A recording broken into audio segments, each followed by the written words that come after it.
Over to Ben. Thank you, Liz. Good afternoon, everyone, and thank you very much for joining. I'm incredibly honored today to be speaking to you as part of the University of Pittsburgh College of Business Administration's 20th Anniversary Webinar Series.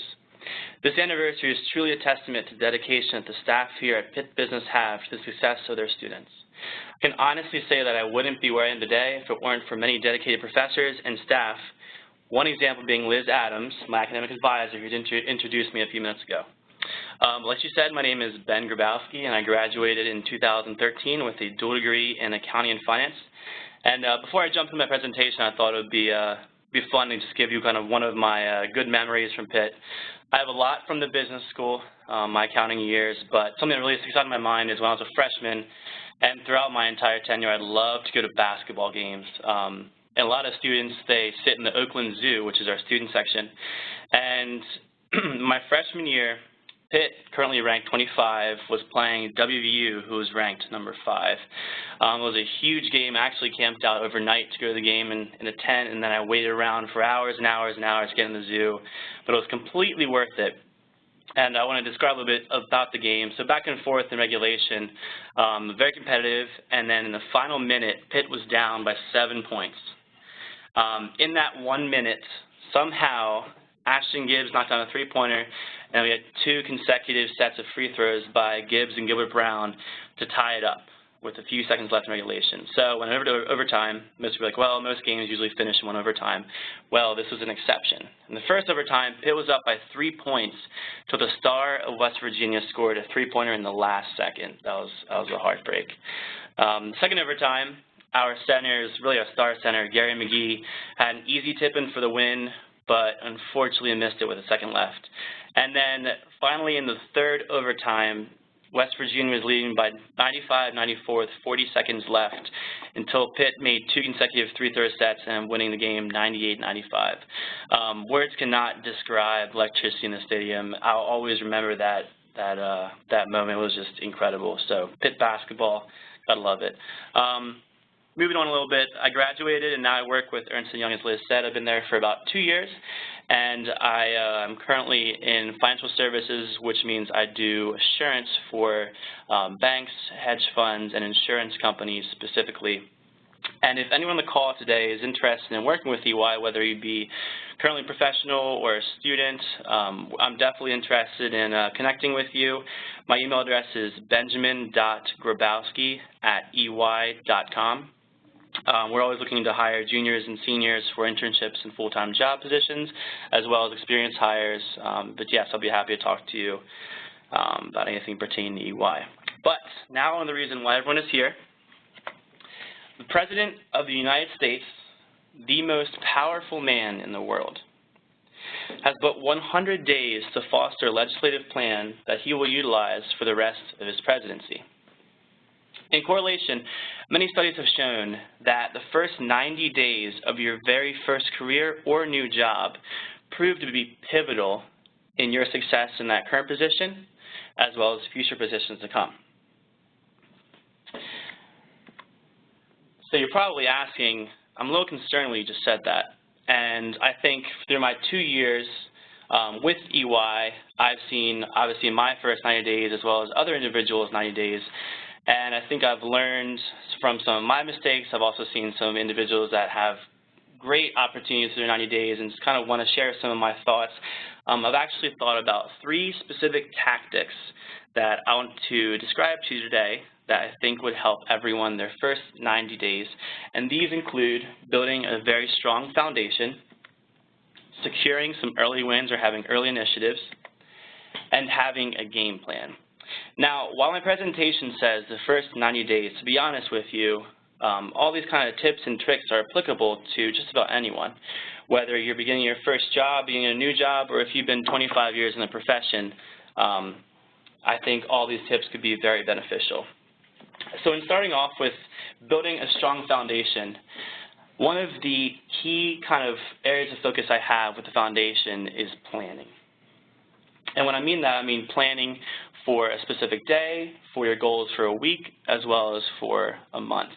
To give you an example, if you're starting your first job, a good goal for your first day would be to understand where the bathroom is. I think that's reasonable.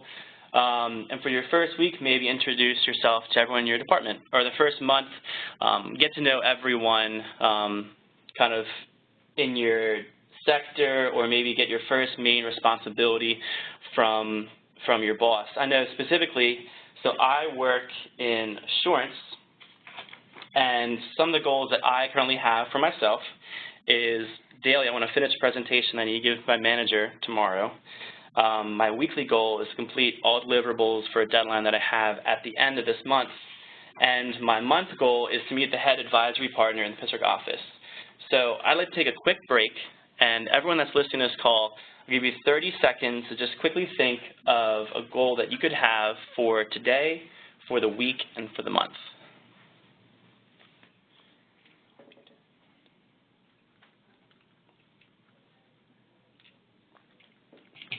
And maybe if you're thinking about you're starting a new job in a couple of weeks or a couple of days, maybe think of things that you could accomplish that are possible.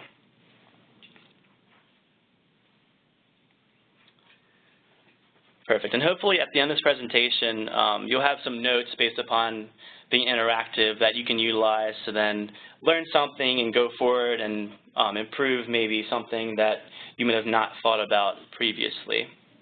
But continuing on, your job responsibilities. The only time in which your role has a defined set of responsibilities is when you're applying for that position. Because of the continual re-engineering of businesses, because of the globalized environment, you'll find that most positions continuously change. And if the only thing that you're focusing on when you are working is the set responsibilities that you received the first day, I think you're missing out on some opportunities that could help make you very successful. For example, as I mentioned before, I am an auditor based I work in assurance for EY.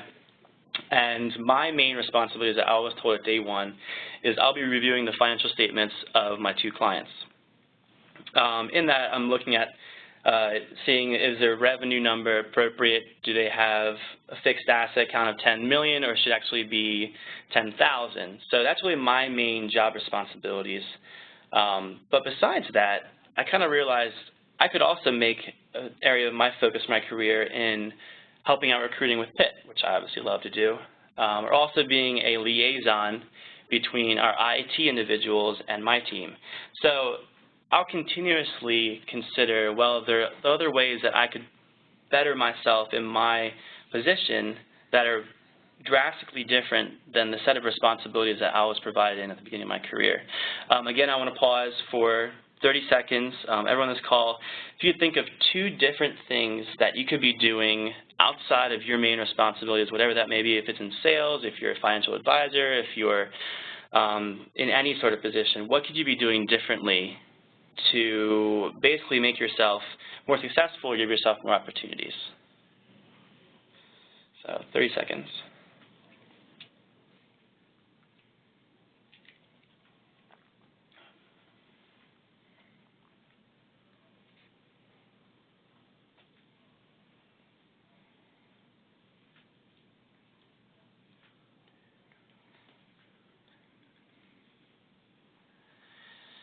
Excellent.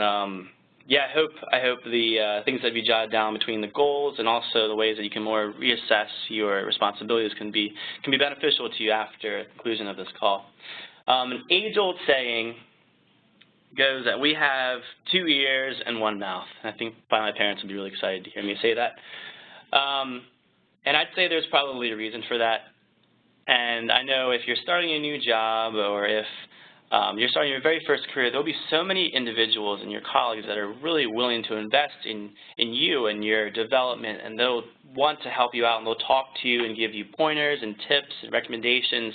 I think it's imperative to listen to what they have to say, and not so much of continuously want to talk about maybe your previous experiences or kind of your accomplishments, but more or less listen to what they have to say.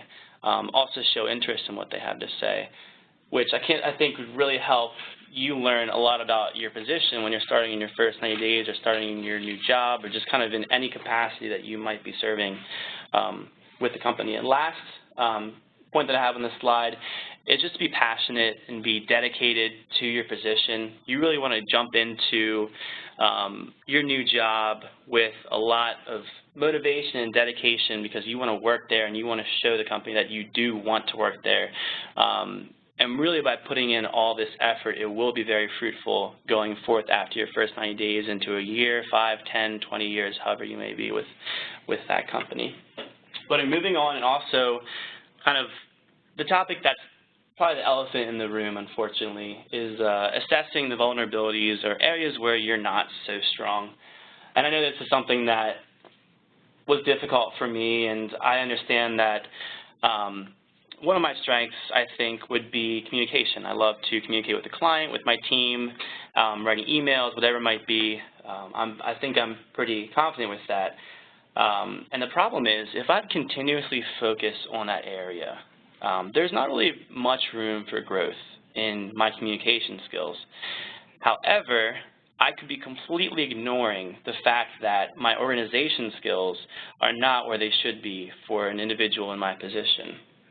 And this kind of graph just kind of symbolizes the fact that if you just focus only on your strengths, they will become your weaknesses because you will not be well-rounded, because basically just be focusing on the areas that you're very competent at. But instead of just focusing on your strengths or your weaknesses, make those weaknesses your strengths to end up becoming a more well-rounded individual. Again, this helping in being successful and receiving promotions. And I think this graph kind of pictorially represents that.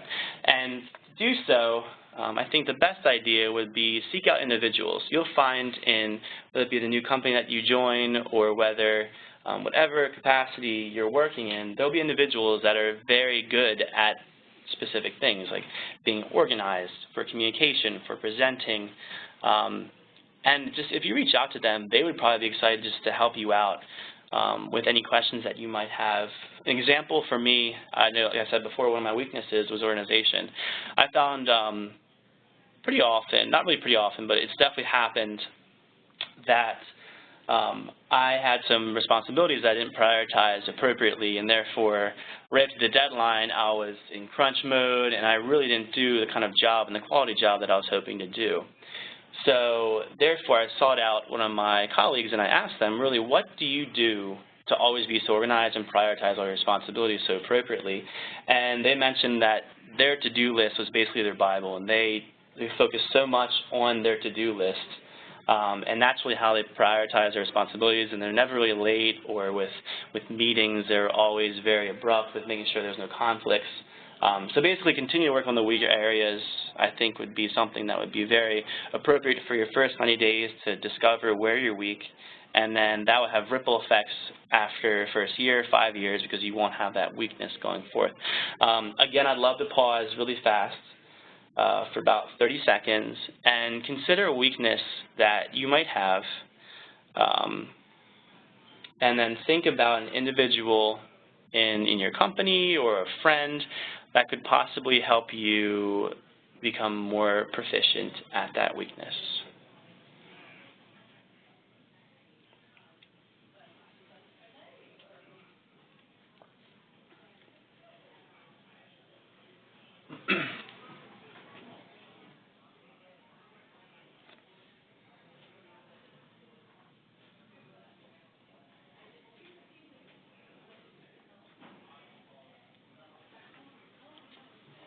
All right, perfect. And I think I'll have one last example. I know kind of the fitness area is currently booming. Everyone wants to always go to the gym. So imagine that you went to the gym every day and only did right arm curls. That doesn't seem very well balanced, and you're only focusing on one specific area. And if you're doing that, you might look like something like that. That doesn't seem too well-rounded to me. And obviously, it's just kind of like a pictorial representation of someone that's not well-rounded. Given that's a little bit embarrassing, but I'll move on from that. So my next kind of tactic is to secure an early win. When I say that, I mean have early initiatives that you can kind of get involved in or just start yourself that will show your dedication to your company. And there's a couple questions that I think you should ask yourself when you've identified maybe a way that you could either increase revenue, you could decrease expenses, increase efficiency, maybe you could decrease how often employees turn over, just kind of any way to benefit the company. And if you've been with the company for 20 years or if you're starting tomorrow, you're going to have a different perspective that maybe other individuals have not considered.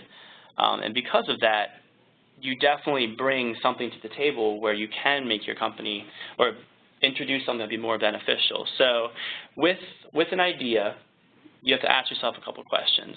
The first one, is it meaningful? And that's usually an easy yes, because if it's going to be anything that's going to help out the company, be beneficial, increase revenue, decrease expenses, it's definitely meaningful.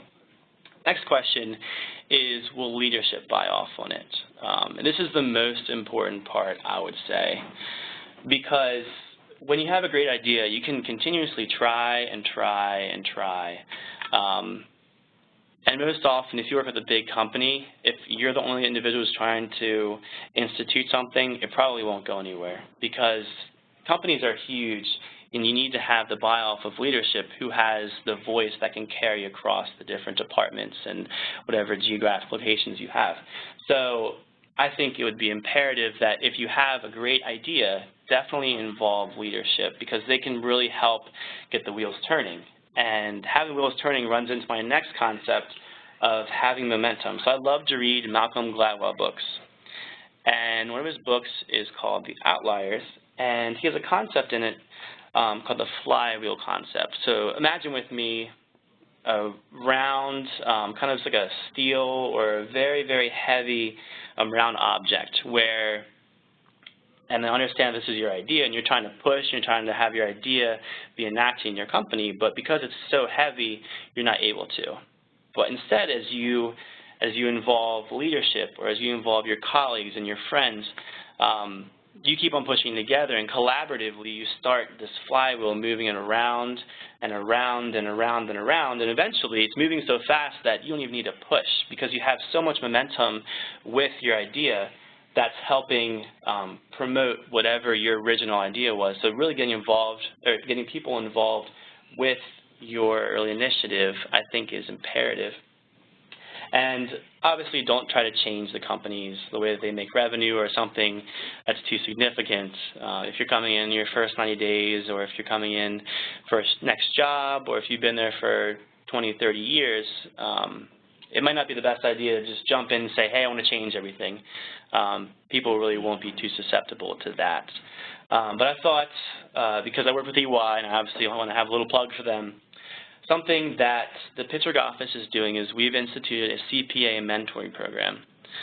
Now, a CPA exam, I think, is one of the most difficult exams out there and certifications we get, and it's very difficult. And when I was going through the process, so with my other friends, we realized how difficult it was by ourselves. So our office decided to institute a program where individuals that just passed their CPA exam within the last year will help mentor that new incoming class, the first years, with studying, registering, and taking, and hopefully passing all their CPA exams. Now, in considering my idea to those questions, is it meaningful? And yeah, it's definitely meaningful, because it's going to help kind of make a more collaborative environment between the younger individuals in my company. It's also going to help those new staff really understand how to take the CPA exams and how to pass them and get some good test-taking strategies. Did leadership buy off on it? We all presented our idea to some leadership of my office as well as nationally, and they're all on board too, because they realize, yes, it's really something that could be beneficial to individuals, and also to building momentum. Well, our entire Pittsburgh office worked through this, and then we're now involving other cities. So if you understand the flywheel, we're pushing it, it's going a little bit faster, but to be honest with you, I hope we can get a little faster within the next couple of months. But by identifying kind of an early initiative or having that win that you get in your first 90 days, first year, whatever it might be, you're really building credibility. You're demonstrating how kind of devoted you are to your position and making the company better or the best it can be. And that will really show to the leadership how much you care about your position and the company's success, and that will then eventually probably give you some promotions, raises, all of those great things that I think everyone's after. And also, because you're talking with some leadership, you'll probably identify some key relationships. I know I've gotten a chance to meet some of the partners in Pittsburgh as well as some of the national partners because of our idea, and it's great to have those network connections maybe further down the road for whatever purposes. And then moving on to my last kind of tactic I have is having a game plan. When I mean that, I mean having kind of a strategy when you're approaching a responsibility. So you'll find when you're beginning your first job, or if you're there for years, you're going to be getting responsibilities and projects just continuously. And I've seen some individuals approach their responsibilities by just briefly understanding it and then just trying to get it done as fast as possible. And if you kind of take that methodology, you might be missing out on something very important. And your boss might not realize that that's happening until you provide the final product and they're like, well, what is this? Why isn't this exactly what I was hoping for? So therefore, I have four-step kind of game plan that I think I use when it comes to the responsibilities that I was given by my seniors, managers, whatever it might be. So the first step is to really learn everything about the responsibility. And this comes from either hearing from your direct manager of what would you like me to do, as well as doing some research, maybe doing some demographical research, looking into some company methodologies. There's just a lot of research that you can do. And once you've done all of that research, prioritize which is more significant versus the lesser significant details. And once you kind of sifted through what's the most important compared to least important for your responsibility, define exactly what you're going to do. Define an action plan. Define how you're going to solve the responsibility, solve the problem, perform the project in a very efficient way. And obviously the last one is to deliver. We're probably all overachievers, so we all want to do a very good job. And that's the last point. And what I was saying before of individuals that just kind of jump into their responsibilities so quickly, they'll be probably performing about half of the define role, where they're kind of getting an understanding of what they're doing and then just jumping right in and hopefully performing correctly. However, I think through these four steps and really thinking critically about each step, it would really help to have a successful deliverable or a project, whatever your responsibility might be.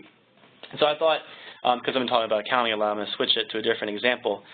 And I'm going to think of an example where you're a salesperson and you work for a chocolate company and they're moving to Pittsburgh. Obviously, I'm a little biased towards Pittsburgh. I love the city.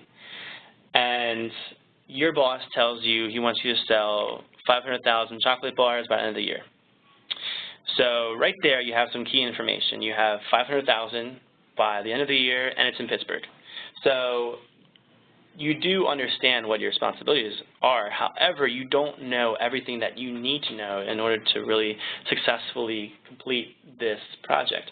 So basically, in the learning phase, maybe doing some research in the demographics or understanding, well, in the city, do people buy more chocolate bars, or in the suburbs, do people buy more chocolate bars? I think probably the city, because there's probably a younger crowd. There's more families in the suburbs.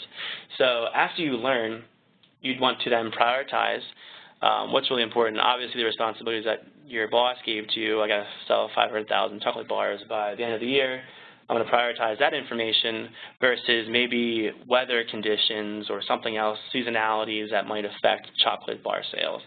Then define exactly what you're going to do. Well, in 2 weeks, I'm going to go downtown Pittsburgh. I'm going to go to all these shops, and I'm going to find what would be kind of like the best way to sell my chocolate bars, and then obviously deliver is the most exciting.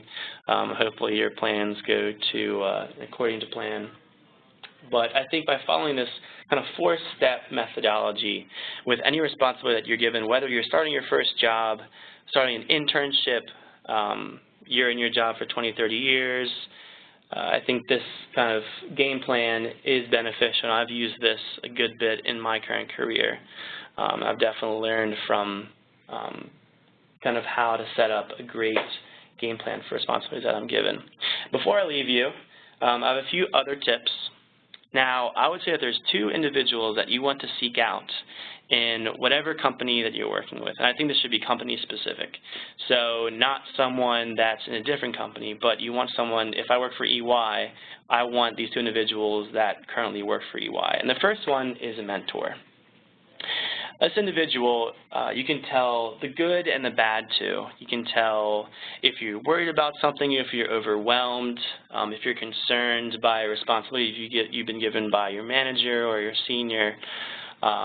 This would be the individual that you could talk to, because most likely they will be able to help you out in some sort of capacity. And your mentor and the other individual who I'll introduce in a little bit should be significantly older than you. Probably if I'm an entry level, probably a manager would be my mentor. It's someone that if I'm ever in trouble, they'll take me under their wing and they'll want to help me out, but also tell them the good things. They'll see your promotions, they'll see your performance reviews, but really this person's imperative to your success with the company, because obviously things are going to go wrong and you need someone to just talk about what is happening in your current responsibility so you don't end up and just quit because you're concerned of the fact that you've received this overwhelming responsibility. So mentor is imperative. The next person is a sponsor. Now this individual is someone that's really important when it comes time for promotions. This individual will be much higher than who your mentor is. Like, for example, my mentor is a guy named Mike. He's a manager, and my sponsor is also named Mike, and he's a partner. So he's much higher in the accounting firm, and he's the one that will help when it comes around for performance reviews. And he'll be the one that will have a voice for me that says, yes, Ben did a great job with this responsibility, and that will really help you progress in your career and get the needed raises and promotions that you would need. So these two individuals, I think, are imperative to your success in any company. Like I said before, definitely make them company specific. It wouldn't be too beneficial to have a mentor not be in your company, but with that being said, you can have two mentors. You can have one within your company that you like to talk to about company-specific things, and also one outside of your company, just to kind of run ideas off of. But past that, something that I've learned, and because, as I mentioned before, one of my weaknesses was organization, to have a to-do list. And on this to-do list, I'll prioritize all of my responsibilities that I receive from my managers or my seniors, and it really helps me cross off exactly what I need to be getting done by a specific deadline. When you're beginning your first 90 days, you'll find so many things come on your plate so quickly. You have all of these required trainings to do. You have all these introductory meetings, all this onboarding. There's just so much. Whether you're starting your first job or starting a new job, there are a lot of requirements that need to be fulfilled. So in kind of considering the to-do list and prioritizing it based upon deadlines or importance would really help you. And also for those individuals starting a new job and starting your very first job, to have a not to-do list. This includes don't complain about your prior job and how terrible it was. Also, don't engage in office gossip or complaining about if you have to work from 8 until 6 instead of 8:30 until 5:30, which is what were told before. This is not something that you ever want to do when you're beginning with a company, because you will really make a really bad impression on your colleagues, and to actually get away from that bad impression will be very difficult. So it's much easier to start off with a positive attitude and consider what are some solid to-dos, as well as what are some things that I probably shouldn't do within my first job. So your first 90 days, your ability to make a great and everlasting impression on your colleagues and employer will be your stepping stone to a very successful career.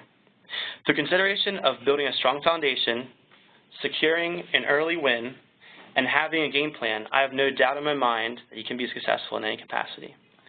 Thank you for this time this afternoon, and I'll be happy to answer any questions anyone may have. Thank you so very much, Ben. That was great. As I'm sitting here listening to you, I kept thinking about what we all know to be true, and that's that you only do get one chance to make a good first impression. And rather than being just the naive newbie in the organization who's just reacting, you've laid out a plan where a person can be very active, very deliberative in shaping what happens in those first 90 days. Good job. So at this point, listeners, we'd like to answer your questions. If you have a question about any of the material presented this afternoon, please submit a question via the Q&A tab. If your presentation is full screen and you wish to submit questions, you will need to exit the full screen view and return to the WebEx event window before you will see the Q&A tab on the right hand of the screen. Okay. As you're getting your questions ready, I'm happy to tell you about some upcoming events. Our next webinar, next week, will feature Rajiv Desai. And Rajiv will talk about globalizing your education and your career. Other upcoming events include our webinar on ethics and compliance programs on September 30th. And then in October, we'll be looking at the business school within the university and the changing role that we play. On October 9th, we will be holding our second annual Pitt Business Block Party. If you had the chance to be at the first block party last year, you'll know it's a lot of fun. This year, we're also doing an alumni-only after party. I hope you can make it to these events. Finally, on October 14th, we have Standing Out on the Job Without Falling Flat. How to do that, always a challenge. And please, I hope you're following us on Facebook, Twitter, and Instagram. And now, I want to turn to your questions. All right, our first question, it's a general question, Ben. And the question is it intimidating on the first day or week of work? And what's the most challenging thing you can think of that happened when you started at E&Y? It's definitely very intimidating because there are individuals that have been there for 20 to 30 years that are incredibly successful, and you're just beginning your very first job. I know on my first day, it was just meeting all these people, and I think something that after my first day I realized I wish I would have done better is to remember all of their names.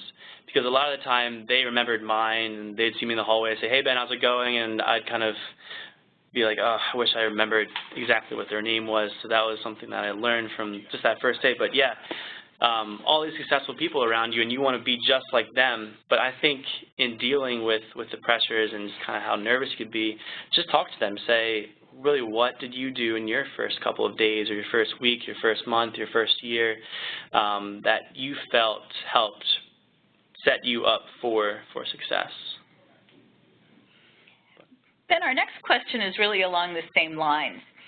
If a day or a week doesn't go the way you wished it would go, what do you do to get yourself back on track and recentered? Yes, I know in your first 90 days, it's very easy to become overwhelmed with all the responsibilities that you're given. And I think what is important is just take a step back. And when I go back to my idea of planning, is planning out what you could be doing to kind of put yourself in a better position for the next day, next week, next month. That would really help to kind of solve any problems, or if you had a bad day, or specifically that. And also, I mentioned an individual called a mentor that would be a great person to talk to. So maybe in your first week or two, you were really concerned with something, and that might have caused you to get up and just quit. But there's this individual that you have a mentor, and you tell them, "I'm really concerned about this training or this responsibility, and I know this is one of the focal points of my review. Really, what should I do?" And this person, since they're very experienced with the company and your responsibilities, I'm sure they'll help you out with anything that they can possibly do. But I think the most important part is to just take a step back, not get too involved in the pipeline, but understand, I mean, individuals have dealt with the exact same thing that you're going through currently. They've been successful, and you can see them being successful in your current company, whether they be there for a year, 5 or 10 or 20 years.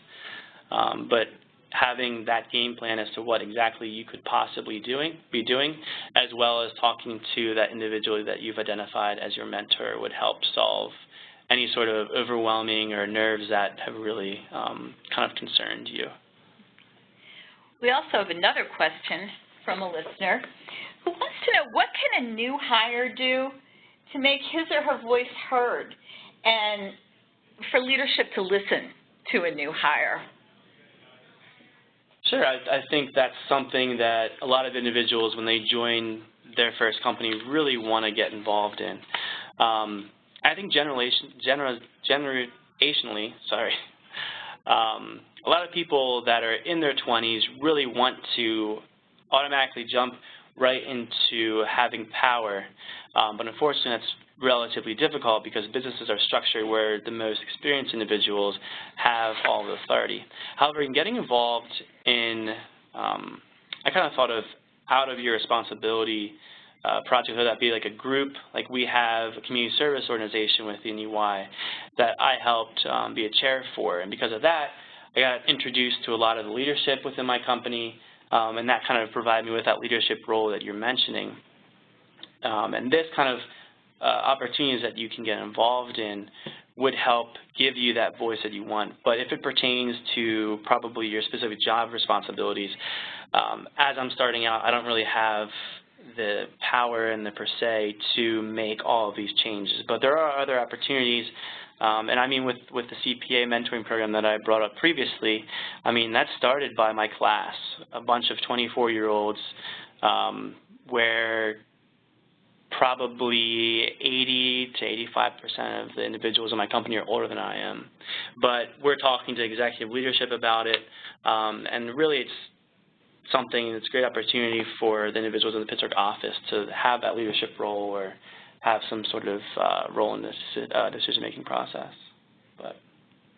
So Ben, for our next question, we're asking you to think back to spring of 2013 before you actually started your job.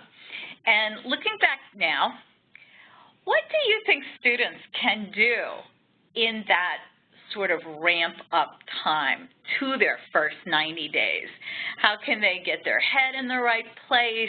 And how can they really, as you've advised them to do, hit the ground running? I think the first thing is to go on a good sleep schedule.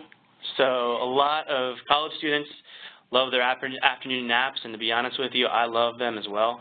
Unfortunately, you probably can't do that when you're working with your company. So the first thing I would kind of suggest is that month or two leading up to your first job, start waking up at 7:30 or 7 in the morning and doing something or being proactive until 5 or 6 so you can get in that regimen, because I've seen individuals that aren't prepared for it, and most people aren't morning people. And at 8 o'clock, 8:30, they just don't want to be there, and they have not the best attitude, which in those first 90 days is critical that you do have a good attitude. So the first thing I'd say is get on a good sleep schedule. Next one, as I mentioned previously, is planning. So before you get there, before you start that first job, your first day, think about exactly what you could be doing in that first day, the first week. Like I said before, in the first day, get to know your manager. In your first week, get to know your entire department, make some friends, understand your responsibilities. In the first month, meet kind of some decision makers. So those are, I think, in between getting on the right sleep schedule as well as kind of planning and getting the right mentality, you can be very successful in your first 90 days. Okay. Our next question has to do with promotions. So we're assuming the first 90 days have gone well. At EY, what factors are weighed into promotions, and who really has the most say in terms of your promotion and your progression? Sure. So obviously, when it's up for promotion, they consider your performance for your main job responsibilities. And for me, that would be looking at my company's financial statements. However, a way to differentiate yourself, and I think was my second point, was identifying those early initiatives or having those early wins that show, yeah, I'm making the company a better place because I've increased revenue, I've decreased expenses, and that would be seen kind of in conjunction with your performance when it's time for whether you get promotions, raises, or whatever that might be. And on that topic, I'm glad all these questions are answering the stuff from my slides. In addition to having a mentor at the company, you want an individual that will be your sponsor. This individual, like I said, would speak for you at promotion time. They're probably going to be a partner level, very high executive level, that knows exactly what you've done to be successful in your position, all the great things that you've done either within your responsibilities, or you started a CPA mentoring organization, or you are volunteering or as a chair in the volunteer organization. Different things that you can do in conjunction with your just your responsibilities. I think something that people get too caught up in is they're given the responsibilities for solely their job, and they'll focus only on that and not all the other avenues where they could identify themselves and distinguish themselves as a high performer and really achieve those performance ratings. Early in our conversation, you mentioned that the CPA exam is one of the toughest out there. We have a question from someone who's passed 3 of the CPA parts and is now studying for the auditing part. What suggestions do you have for preparing and passing? Of course. Well, congratulations on passing 3 of them. That's fantastic. You're almost home. I think foreign and regular are the 2 most difficult ones. And I mean, if you pass them, it sounds like you've already had a solid studying strategy to kind of achieve those passing scores. For audit per se, I think there's different studying materials, and they have some really good acronyms, like, for example, management's assertions, using perceive, whether that be presentation, existence, rights and obligations. We get all these, completeness and evaluation. I'm pretty proud I got all those. Just look at those acronyms that you need to be using. That will really help you with audit. I know audit's a lot of memorizing kind of audit methodologies. So, yeah, obviously, you've been doing a great job with your exams, and congratulations with that. But in moving forth with audit, I'd say use the materials. And also, what I did, one of my strategies was 2 days before I took each exam, I did some practice exams. And hopefully whatever software that you're using to study has these available to you. Take those practice exams, because sometimes they're even somehow questions on the actual exam, or they're worded just a little bit differently.